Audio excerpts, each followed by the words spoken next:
আজকের প্রধান শিরোনাম, হিরো আলমকে আদালত প্রাঙ্গণে কিল ঘুষি মেরে কান ধরে উঠবোস। এবার বিস্তারিত। হিরো আলমকে আদালত প্রাঙ্গণে কিল ঘুষি মেরে কান ধরে উঠবোস। আলোচিত ইউটিউবার আশরাফুল হোসেন ওরফে হিরো আলম বগুড়ার আদালত প্রাঙ্গণে রোববার হামলার শিকার হয়েছেন। হামলাকারীরা তাকে কিল ঘুষি মারার পর চ্যাংদোলা করে আদালত প্রাঙ্গণে বের করে মারধর করেন। পরে তাকে কান ধরে উঠবোস করানো হয়।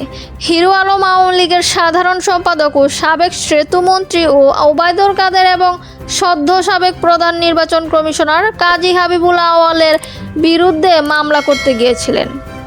তিনি বগুড়ার সিনিয়র জুডিশিয়াল ম্যাজিস্ট্রেট আদালতের মামলা করে বের হওয়ার সময় এজলাস কক্ষের ফটকে হামলার শিকার হন। আদালত প্রাঙ্গণে থাকা বহু মানুষের সামনে ঘটনা ঘটে। পুলিশ তাকে উদ্ধারে এগিয়ে আসেননি। পরে স্থানীয় লোকজন আহত অবস্থায় তাকে উদ্ধার করে বগুড়ার শহীদ জিয়াউর রহমান মেডিকেল কলেজ হাসপাতালে পাঠান। হামলার জন্য বিএনপিকে দায়ী করছেন হিরো আলম। তার অভিযোগ, তার উপর হামলার নেতৃত্ব দিয়েছেন বগুড়ার আদালতের আইনজীবী সরকারি সমিতির কার্যনির্বাহী কমিটির সদস্য রনি সরকার।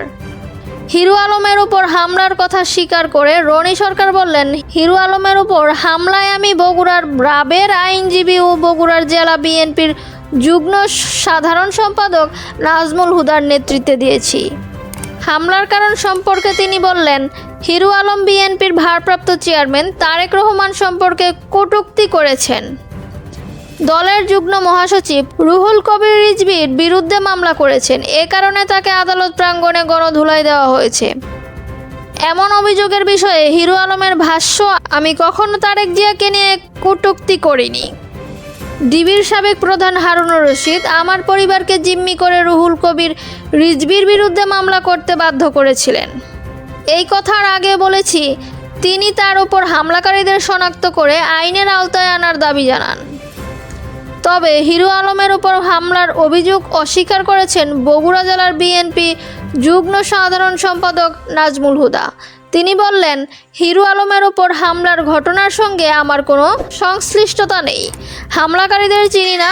এ ঘটনায় আমার নাম কেন জড়ানো হচ্ছে সেটা আমার প্রশ্ন। এতক্ষণ সঙ্গে থাকার জন্য ধন্যবাদ।